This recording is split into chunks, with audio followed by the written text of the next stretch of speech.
Visakhapatnam steel ప్లాంట్లో ఇటీవల జరిగిన ప్రమాదంపై ప్రజాశాంతి పార్టీ అధ్యక్షుడు కేఏ పాల్ తీవ్ర దిగ్భ్రాంతి, ఆగ్రహం వ్యక్తం చేశారు. ఈ ప్రమాదంలో నష్టపోయిన బాధితుల కుటుంబాలకు ప్రభుత్వం తక్షణమే ₹1 కోటి చొప్పున నష్టపరిహారం అందించాలని ఆయన డిమాండ్ చేశారు. అలాగే బాధిత కుటుంబాల్లో ఒకరికి ప్రభుత్వ ఉద్యోగం కల్పించడంతో పాటు గాయపడ్డ వారికి మెరుగైన ఉచిత వైద్య సేవలు అందించాల్సిన బాధ్యత ప్రభుత్వంపై ఉందని అన్నారు.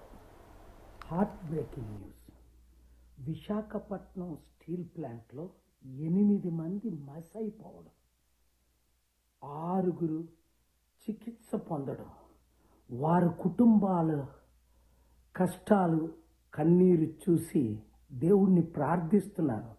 అసలు ఏ విధంగా దేవుడు వారికి ఆత్మ శాంతి కలిగించాలని మాటల్లో సరిపోదు. అందరూ ఈ కుటుంబాల కొరకు ప్రార్థించండి.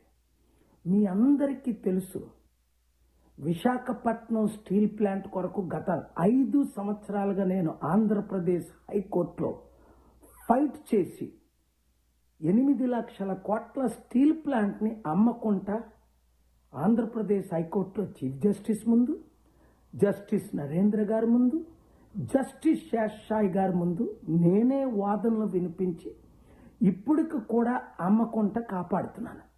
కానీ ఈ రాజకీయ నాయకులు ఏం చెప్పారు? మేము విశాఖపట్నం స్టీల్ ప్లాంట్ని కాపాడుతాము, అభివృద్ధి చేస్తాము, అమ్మకుండా ఫైట్ చేస్తామన్న పవన్ కళ్యాణ్ ఏమయ్యాడు? ఈరోజు చంద్రబాబు నాయుడు గారు పెద్ద పెద్ద వాగ్దానాలు ఇచ్చాడా? అక్కడ ఉన్న ఎంపీ, వాళ్ళ బంధు విశాఖపట్నం ఎంపీ, ఆయన పేరు గుర్తులేదు, వీళ్ళందరూ ఏమయ్యారు? ఇప్పుడేమో స్టీల్ ప్లాంట్ మినిస్టర్ వచ్చి కుమారస్వామి టూర్లు చేస్తున్నాడు. ఏంటి ఈ పాపాన్ని దేవుడు క్షమిస్తాడా? ఇలాంటి ఘటన ఇంకొక దగ్గర ఏ దేశంలో అయినప్పటికీ రాజీనామా చేయకుండా ఉంటాడా? తక్షణమే స్టీల్ ప్లాంట్ కుమారస్వామి రాజీనామా చేయాలి. అప్పుడు ఏవియేషన్ మినిస్టర్ యాక్సిడెంట్ అయిన భోపాల్ ఫ్లైట్లో 280 మంది చనిపోతే ఆయన రాజీనామా చేయడు.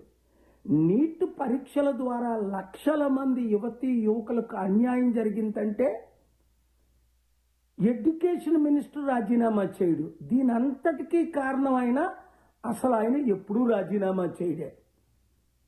ఇది మన దేశ పరిస్థితి, మన రాష్ట్ర పరిస్థితి. చంద్రబాబు నాయుడు గారు 75 సంవత్సరాల్లో మీకు ఇంకా ముఖ్యమంత్రి పని చేయడం వస్తుందా? రాజీనామా చేయొచ్చు కదా.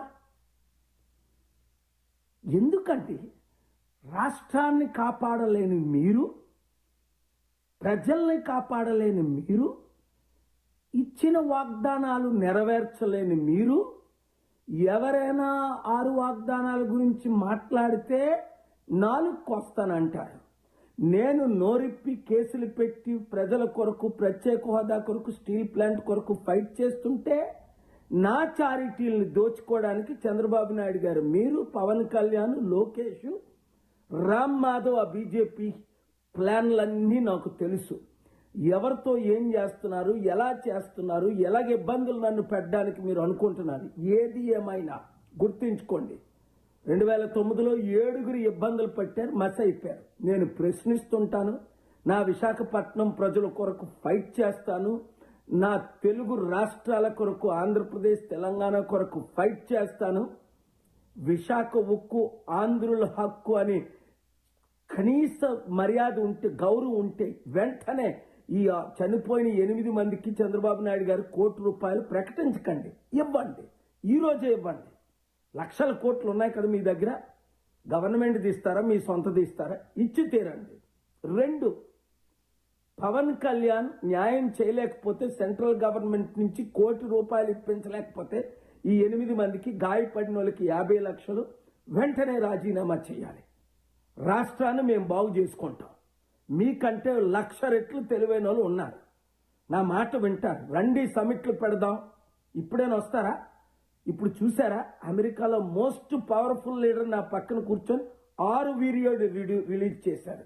మైక్ జాన్సన్ గారు, ట్రంప్ గారు సెప్టెంబర్ 24ని సమిట్ పెడదామని వాషింగ్టన్ రండి. తెలుగు ముఖ్యమంత్రులు, రాష్ట్ర ముఖ్యమంత్రులు, అప్పులు తీర్చుదాం, అభివృద్ధి చేద్దాం. ఈ వీడియో అందరికీ చేరినంత వరకు షేర్ చేయండి. రాష్ట్రాల్ని కాపాడండి.